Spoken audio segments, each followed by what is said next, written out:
because you have anxiety.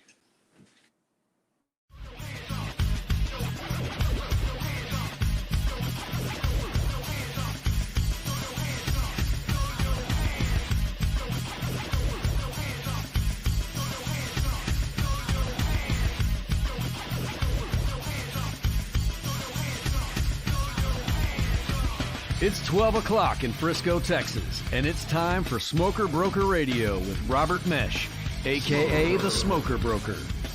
Robert is the owner of Small World Realty and has employed hundreds of real estate agents in his 17-year career.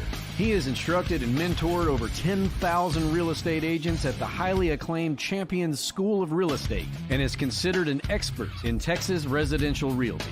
Robert is also an advocate of true entrepreneurial spirit and has helped many to transition from corporate America into the world of self-employment. And now live from the studio to your world, the Smoker Broker. Hey, welcome to Smoker Broker. I'm Robert Mesh, and I'm the guy they call Smoker Broker. I got it on my hat. I got it on my shirt. It's summer, and it's hot now, so I need a collar shirt on today. We would go from spring straight into summer. We go from rain straight into dry. Wake up one day, go outside, humid, and it sucks. And I've been sitting there complaining about it, saying I wish it would stop raining and it would get warmer. And now, within less than a week, it's hot, and I'm bitching about it. Big surprise, anybody who knows me. I do hate humidity, and weird for someone who's from Southern Louisiana. You know what? I think that's the problem when you're from Southern Louisiana. You just can't stand the humidity. It's horrible. So we are back and at it, and we are live into the summer. Happy Thursday. We are in the summer. Kids are off school. They are back out and about. A different summer this year, right? Much different than last year. It's funny. You don't even realize, or you don't even piece together that and this summer is like a complete different hemisphere than it was last year. You had so many kids that were at home, parents at home, working. The kids are very limited in their activities. You got to think there's some sense of relief out there for a lot of people, especially in this country. I know some other countries are still struggling with COVID, but I was just thinking about that today, how different that has to be, where kids are back in. I mean, our son's gone he's doing a trip this week, and that just wasn't even going to happen last year. It wasn't even thought of. So it's nice to see that again, and it's giving some sense of normalcy back to what it is that we're doing. It just kind of also reminds you how rough it was last year, having kids everywhere and no place for them to go, and you're sitting there working, and we still are working, but it's a little bit easier now because it's a little bit more quiet at times because they're doing things versus just being at home. So I think that's a relief for everybody out there. The housing market continues to steam along. There is no stopping it. It is a robust market. Nothing's going to happen to it, at least not in the meantime. It's funny, as many buyers that say they're having trouble getting into a home, we sure as hell keep putting buyers in houses. It's hard to talk to people when they say, hey, I'm trying to buy a house, but I can't. I'm like, a lot of other people that are, It's almost like if you have a will, there's a way, and you just have to figure out what it is that you need to do to get that house. So I kind of get mixed feelings these days about when someone tells me it's tough to get a house. I mean, I know that, but people are still doing it. In fact, millions are doing it daily. And, our numbers are up again. And I don't see them, if anything, they trend what they did last year, and they'll continue to be like that. We don't see a break. The rates are still, they're just hanging on right there in the upper twos and lower threes, and they go back and forth like a ping pong ball. And I think that's what's continuing to hold this market in place, with the allure that having a house is just so hard to get now. Everybody, you always want the things that you can't have, right? You always want the things that you can't have. I was on I was being interviewed the other day, and I threw that comment out there, and I was really just saying it as a reflex more than anything, but I started thinking about it and it's true. It's very possible that that is one of the fuel energies that are being used to drive this market. It very well could be that old cliche that, I want it, but I can't have it. So now I'm going to try the hardest I can to go get it, no matter what it takes. And I have all these people out there doing the same thing. So it's a wild one. Most of the veterans in this industry, including me, have not seen it like this before. It can make it difficult for us to explain at times, but real estate, it seems to find a way. Real estate's very cyclical. It doesn't matter whether it's high, whether it's low, whether it's medium. Real estate always has a way of continuing to move on. And I always tell everybody, I get this question probably at least 10 times a week, where someone says, well, I bet you guys are worried once the market goes bad. I'm like, yeah, that's the myth. I go, here's the great thing about being a real estate agent. When the market's hot, we're selling a ton of property. And when it crashes, we're buying that property up because we know damn good and well that that property will eventually go back up because real estate is cyclical. There is no bad market for not only real estate agent, but for people who have real estate knowledge. They're always going to find a way to continue to move on. So no matter how or what you think about the market or how glum or happy you are about the market, just remember it continues to move. It's always there. And that's why it's so great. It's why it's a great profession. And I think it's an important conversation to start off our topic today, because we are talking about, as you get into real estate, answering the common question, what is it that I need to do? And I think that this topic blends into that, because we're talking about this is a great profession and it is something you want to succeed in. And it can be hard to start off on it. I don't sugarcoat that. I think all my guys know that. And anybody I've ever taught, instructed, or whatever, we don't sugarcoat the fact it can be difficult getting into it. And even in all my interviews, I'm typically pessimistic about someone's first and second year, or in Brent's case, his fourth or fifth year. But I'm very, as much as pessimistic as I am about those years, I'm that much more optimistic by the end of their second and their third, because most of the agents do start showing a significant increase. And that's the first takeaway of today, because we're going to have a lot of new agents that watch this show, especially when we post it on archive. The first takeaway is right off the bat, there is a very promising career in there. It just might take a little while to get to. All right. It's kind of like working for Jordan Belfort at our firm. It's kind of like the Wolf of Wall Street, the way Robert runs his firm. He made my wife shave her head the first day. It was really weird. Yeah, that's a very mature movie to be quoting. Yeah, my buddy over here, Brett, him and I do the show together, and we also run SWR together. He is an expert in the real estate industry. He focuses in the North Texas area, in the northern suburbs, but he'll pretty much go just about anywhere within 100 miles or so if he has Depends what the commission is. Depends what the commission is. He would drive down to Houston if it was good enough. I'm pretty sure he would. Hell, I would. So I was good to have him. I couldn't do the show without him. Most of the topics come from Brent, and the criteria and all the things that we talk about are stem from him. You'd be surprised too. Sometimes it's weeks in advance. Sometimes it's hours in advance, depending on where I'm at in my schedule. But that's what's awesome about the show, is that we can talk all the time about real estate. Ray, is there anything out there that was important this week that I can't think of? I didn't see anything major this past week. No, there's talks about those giant corporations buying up all the inventory. Oh yeah. So BlackRock. I've mentioned this a few times, and I'll mention it again because it's important and it's a problem that's out there. And I don't know what the right answer is just yet, but we have discussed several times on the show that it has and always will be the American dream to own a house.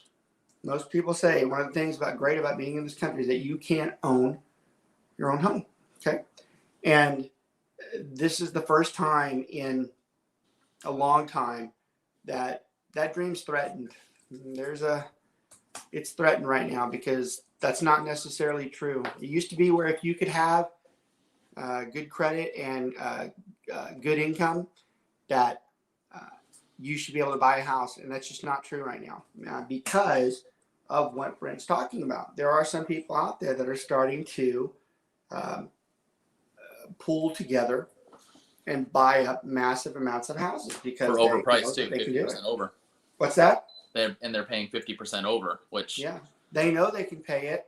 The hypocrite in me is like, go ahead and buy mine then. Yeah, it's a power play. Yeah. It's a power play. They're trying to acquire inventory because real estate's a good asset to have. So no matter what it takes, we're going to get it. And that's fine. And as of right now, it's okay to do it. I don't know if ethically it's okay to do it. I'm always careful with that too. I joked a few weeks ago that when I had the same conversation, that I wanted to post out there that this is a problem and it's not good. But then I realized that 20-30% of our clients are those people too. So it kind of puts us in a tough spot there as to what is right or wrong. Do we support people buying assets such as homes? Because we've encouraged it for years and we believe it's a good investment, and it is a good investment. But do we do that at the sacrifice of the hardworking American that wants to buy a home and can't because they cannot outbid, I'll call it a corporation, but sometimes it's not, a syndicate, whatever. I mean, what's right? I don't know. And I think that this conversation is going to continue to be upon us for a long time, us discussing what's right or wrong. What's going to be really interesting, and we did discuss this before too, but because that article did come out this past week, I thought we should talk about it again. The government, at some point, they're going to start noticing what they do already. They know. They're aware of it. It takes so long to get legislation passed in this country, but rest assured, they're going to do something. They will. They're not going to let it happen. And I'm not saying it's right. I'm just saying they're not going to let it happen. At some point, and I know that because they've done this before. They've done this with the HUD homes. HUD homes are the government-backed loans that go foreclosed.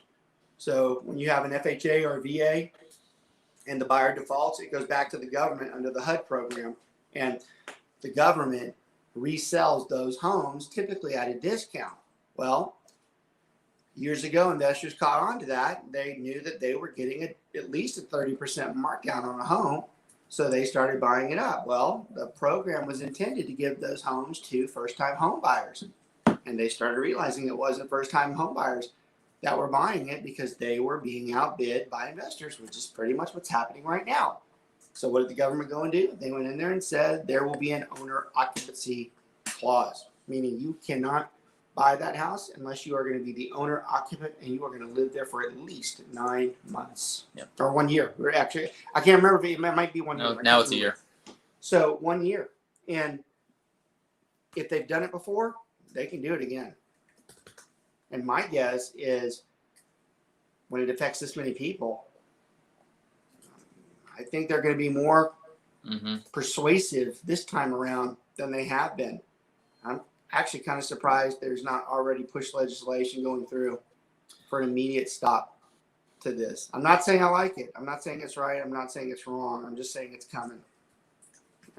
It's coming, and it's only going to be a matter of time. So that was out there too. I saw that. And I thought that was I thought that's just a staple on what we're seeing right now. And it's just going to continue that way. And I think we're going to see more articles and more economists talking about what it is that we do with all those things in there. All right. Let's talk about when you're new. Let's talk about the horribleness of being new. Let's talk about the typical questions that we get. And it's easy when you've had as many agents as we've had because we see it all the time. We see it on a weekly basis. For us, it's really just our skin's pretty thick, so none of that ever bothers us, but we are very empathetic towards the agents. We know exactly what they're going through. The company that I actually created was built empathetically because of how hard it is to become a new agent. In fact, that is where SWR came from, was being empathetic towards a new agent because it's just too difficult to do it on your own. So let's start with some of the main questions we get. I got 3 agents out there this week that all had some of these questions. So for them, they'll be laughing. I'm not actually talking about you. This is a topic we do all the time, but you actually ask questions that are in the actual topic today that come up all the time. My favorite one is when somebody gets started. Well, let's talk about the feelings first. I mean, Brent, what are they when they come in? Well, what is their mindset when they come in? What the hell do I do? Yeah. How do they feel? Well, I don't know. I never really felt that as much with you because I started with you. But, I mean, you kind of get out of real estate school, and it doesn't really matter where you go. You kind of feel lost. Like, okay, what do I do? Lost? This isn't like HGTV. You know, where are my clients? What do I do when someone wants to talk to me about real estate? Yeah, how do I get clients? How do you get clients? Overwhelmed, scared, not sure, uncertainty, don't know what to do first. These are all common questions.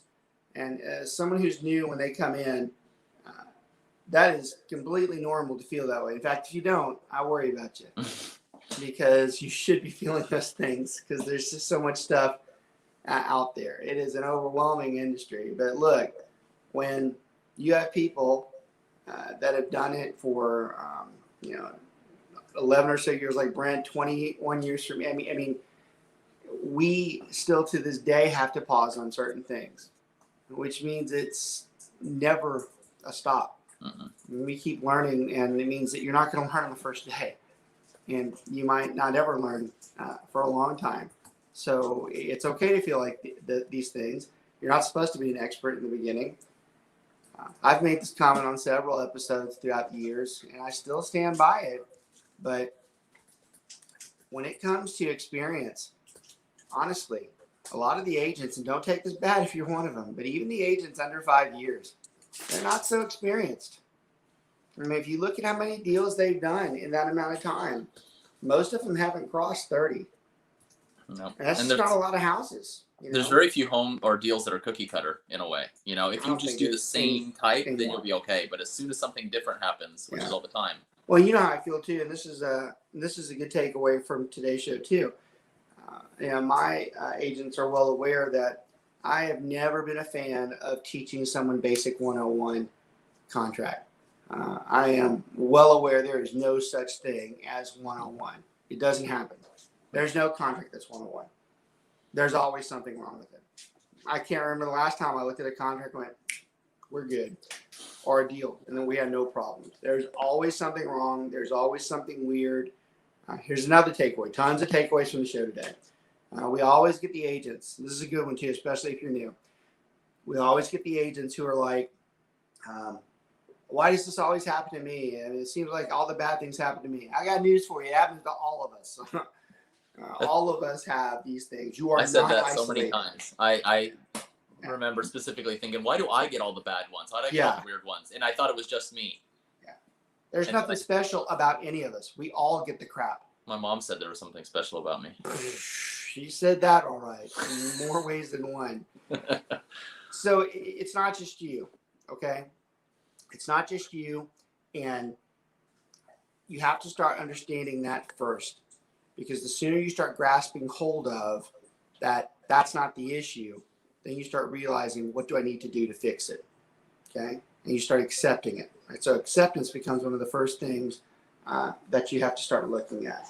So another common thing we get from new agents is when they, one of their favorite comments is, what does my first day look like?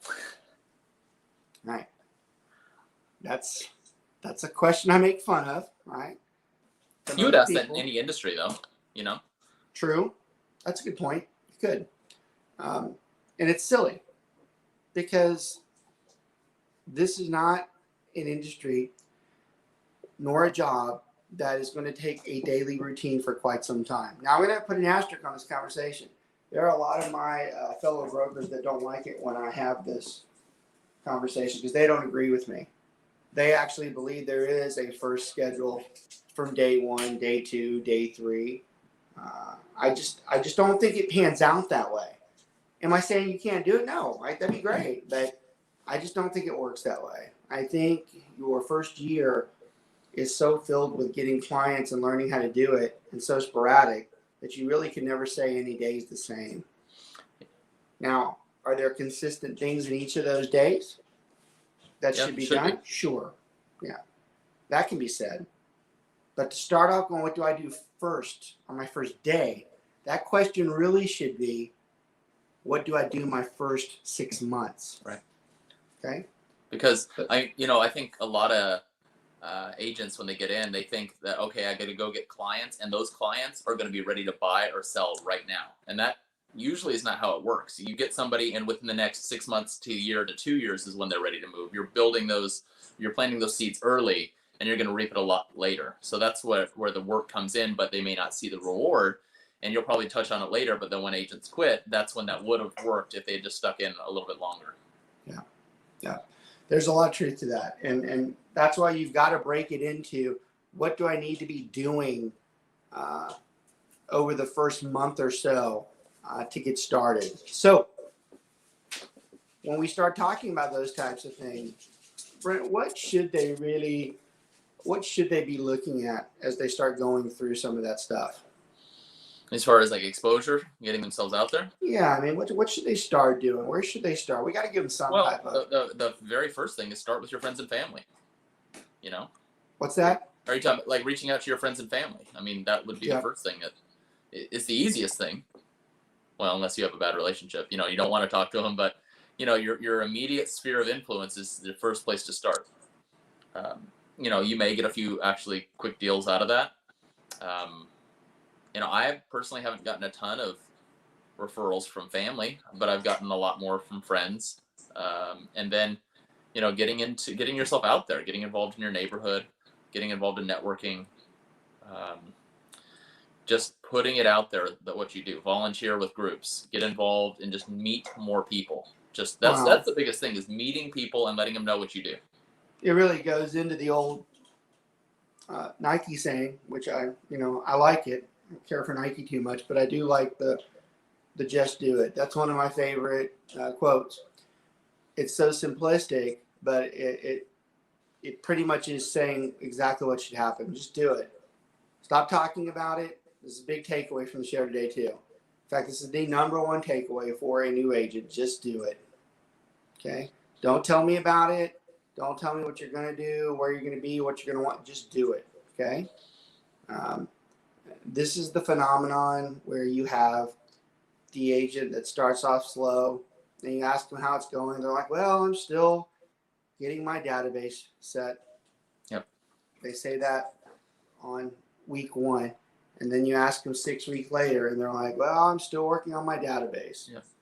We don't work on our database for 6 weeks unless we're adding to it. Yep. Okay. It's the creation of the database should be quick. Tons of self-doubt as a new agent. And that's where I think people will put a block up because they don't want to do something that makes them uncomfortable. They think, what is someone going to ask me and I don't know the answer? And they think that that's like the be-all, end-all of it. There's a lot of times we don't know the answer, right? We just say, we'll get back to you on it, or, you know, we'll find out for you. All right, so that's a good takeaway from today, too.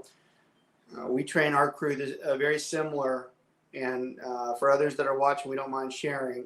We always lie. When anybody tells you and they ask you, especially when you're new, something you don't know, that is not something you fear. You immediately pop off. I'll find out for you here in just a minute. That's it. Don't sit there and pretend. Don't act like you're supposed to know it. Don't act like you've been doing it for 20 years and try to answer stupidly. Basically, tell them, hold on, I'll find out the answer for you. Right. People respect that a lot more than someone tries to fake their way through it. Well, the generic questions you usually get are just, how's the market? That's what they want to know. Yeah. What are interest rates doing? That's pretty much it. I mean, they're not going to ask too many in-depth questions when they're first meeting you. Well, keep in mind, anybody who's scared as a real estate agent, what are you scared of? The general public really doesn't know that damn much about real estate. Yep. They don't know what you do. What is it you're scared of? Yep. You think they're about to quote some type of Harvard recept that was written about, neighborhoods and their progression of appreciation from 1970 to 19? I mean, they're not going to ask you something like that. No. They can only ask you some of the big ones. Right. How's the market? Right What now, are you you're going to get, or you're still getting tons of multiple offers. That's Yeah. the stuff you're going to get. So stop being scared. Yeah. Stop being worried. I have to admit, when an agent tells me, well, what am I going to do with this? I'm like, what am I going to do if I get hit by a car tomorrow? I don't know. Don't do that. Just do it. Just get out there and do it. Don't worry about it. Do the right thing. Say what you know. Tell them you get the answer when you don't know. Hopefully you have a very good supporting team, broker, manager, team lead that's available quickly for when you need things like that. And if you And they can don't, jump you on need to it. go to joinswr.com. And you could join SWR.com. That is what we do. You know what? It's funny. You can look at it that we have shameless plugs on our own show. Those aren't shameless plugs. We have no It's shame. a fact. Yeah, what you go through, if you look at what we do at SWR, it is very unique. It is very unique. You will not find it anywhere else. You'll find people that say they can do it. You'll find people that attempt to do it. But you have to have the systems in place to be able to do or be available for the amount of people that we're available for in the amount of time that we do it. That's all there is to it. You can sit there and say all you want that, you're available, but you have to have the systems in place. And that really helps new agents when they go out there, because we're basically telling them, you're usually only a few minutes away from knowing exactly what you need to do here. So don't worry about it. All right. This is a huge takeaway from the show. Stop worrying. Anxiety is horrible. This country's so sick with anxiety too. All of us. I got it. Everybody's got it. Everybody's on pills for anxiety, and that's okay. But don't let it overwhelm what you're having to do as far as your career goes. Because the bottom line is, this is not difficult if you have the right people in place. That doesn't mean there's not difficult times. It means the task itself is not difficult. This is a very simple process that we're doing. Do things get in the way of it, make it harder? Sure. And that's what we're here for. That's what we're supposed to do. But you should not be scared. All right? You've got to knock that off. The stuff about, I don't know what to do, that's, who said you did need to know what to do? There's a few simple things that you need to know to do, and you should be learning those if you have the right type of leadership. So focus on those things and don't worry about the other stuff. Now, look, my favorite, still to this day, literally 15 years, I could say 20, but I didn't really start training and teaching or running anything until my 5th year. But it kills me when an agent spends days talking about, what am I going to do if the seller asks this? I'm like, what are you going to do if you get a listing? When are you planning on getting one? It could be another 8 months. Why the hell are we having this conversation right now? You need to keep your eye on the ball. All right? And look, I love the enthusiasm. It's not like I don't want someone to talk about that. I don't want them to ask about it. But look, you got other problems. That ain't one of them right now. We shouldn't be talking about your worry about something that's not there yet. You talk about some anticipation. What's the old Chinese proverb? Anticipation is worse than death. I mean, it is. That's terrible. They got that one right. It's horrible. So don't do it.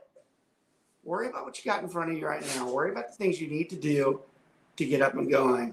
Another one of my favorite things with new agents is when they, I was talking about they get their database, and 6 weeks later they're still getting their database, and then they say, well, I got to get my office organized. So they talk about, Got to get my headshot. Yeah, waiting for my desk calendar, my pens, pencils. I mean, you're wasting time. You're procrastinating. You want to talk about a huge takeaway from this particular show? Procrastination is the worst thing for a new agent. Anxiety and procrastination, the two things, they're just so bad. Yep. And every freaking agent from here to Kingdom Come does it when they're new. Wouldn't you say that the best agents that you come across, the most experienced, are some of the most laid back agents? Yeah, If you because met they've them, learned. Do you have a card? No, I don't have any. I'm sorry. So what do you need? Yeah. And look, I don't think anybody would ever call me a hypocrite. I call myself out before anybody.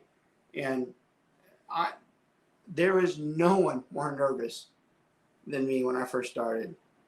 Maybe it's because I didn't have enough people to help me, which is why I created mine since someone didn't have that. But look, I was awful, just a basket case all the time. And Brent's right. You fast forward, 5 years after that or whatever, it just bounces off the skin. There's really nothing that bothers me. You're so concerned when you do a listing presentation and you're so apt as to what the seller is going to say. And when you do it for a long enough time, you're the one that starts telling the seller, we're not doing that. No.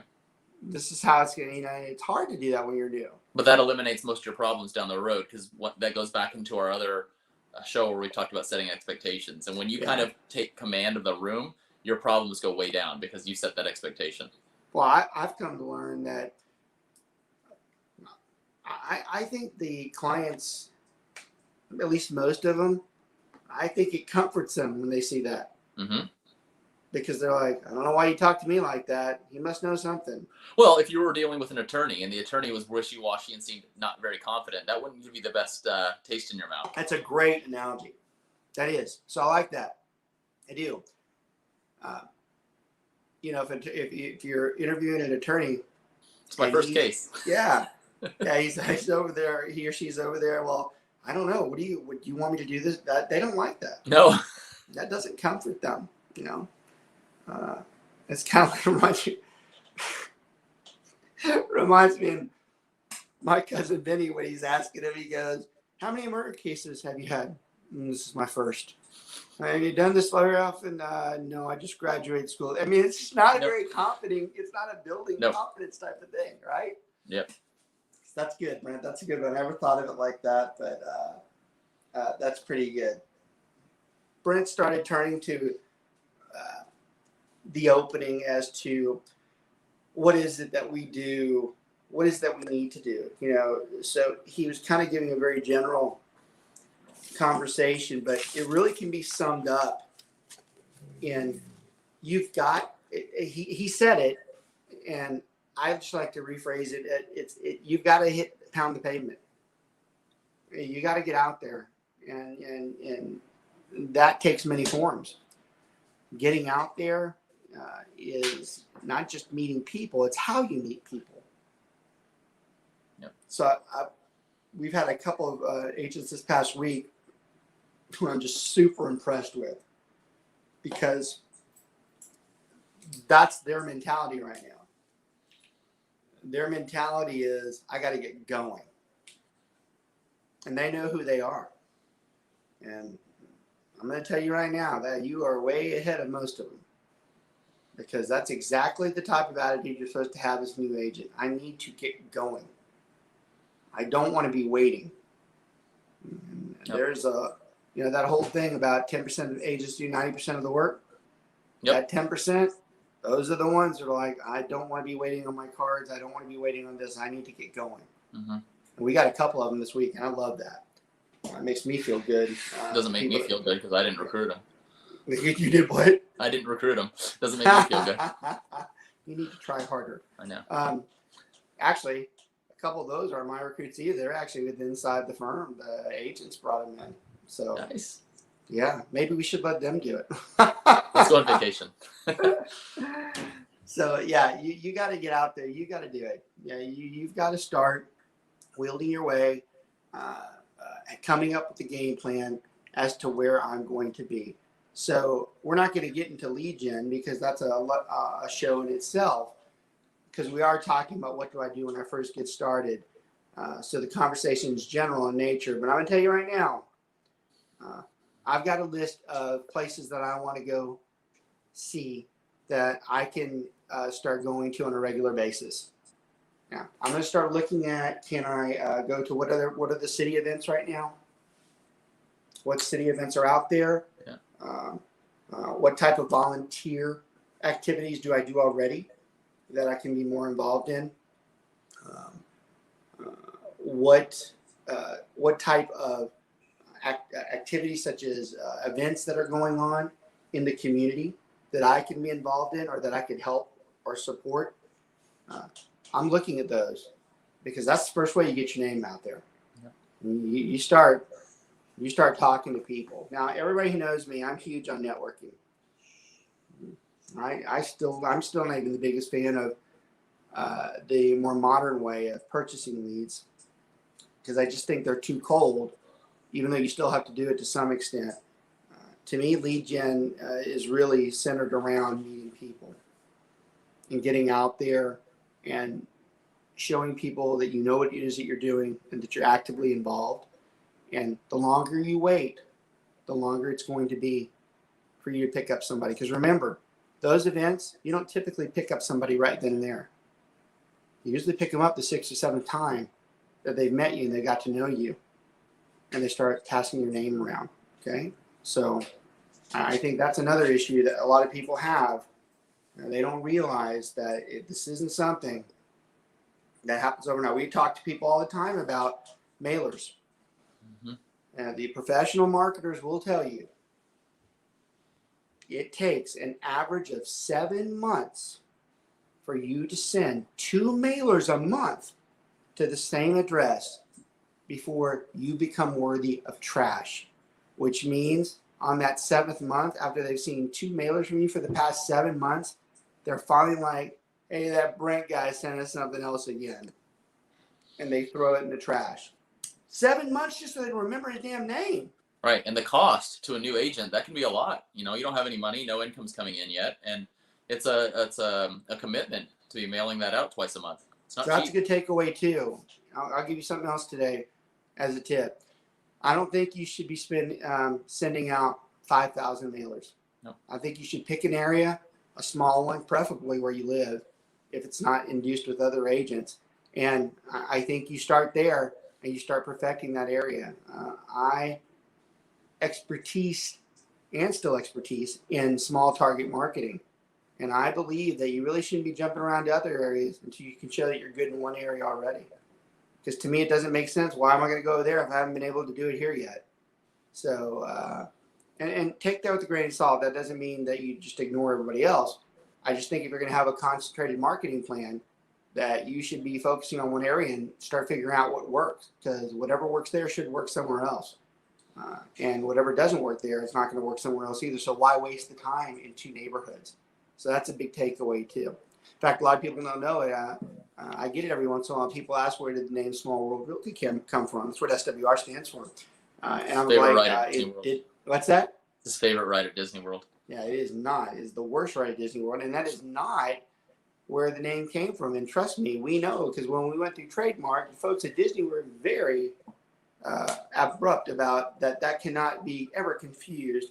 And if you've ever gone through federal trademark, you're put in industry ranks. And of course, Disney is not in real estate, at least from their themes and stuff. Yeah. So that was not a problem. But Small World Realty came from concentrating on small target market areas before we moved on to somewhere else. A lot of people don't know that.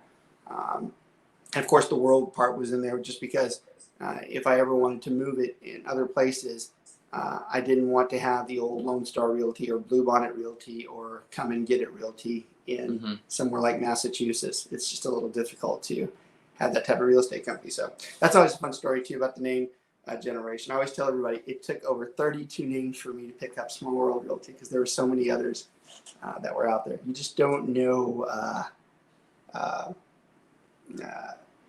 how creative you think you are until you really get into it. Brent, before I get, because I'm probably not going to go the full hour today, go ahead and let's get our sponsors in before I forget. Sorry to throw that out to everybody, Mark, you as well, but let's go ahead and get those guys out of the way. It's okay. All right. Our first sponsor is Martin Cooley with BPG Inspections. He is our go-to home inspector. We, of course, always give our clients a number of inspectors to choose from, but Martin is the inspector we prefer. He is always on time or early, finishes in a timely manner, gets the report to you the same day, and all reports are color-coded. Red for serious issues and blue for minor things to look at. You can always book him at bpginspections.com or reach him at 817-401-3240. And our second sponsor is Greg Holdberg with Liberator Health Insurance. Your affordable solution, or your solution to affordable health care is here.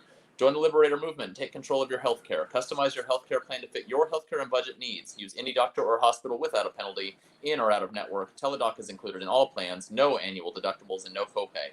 The Liberator Deal of the Week. A small business now offers its staff individual health savings accounts that cap out at $2,500 to cover out-of-pocket medical expenses for just $40 per month per employee.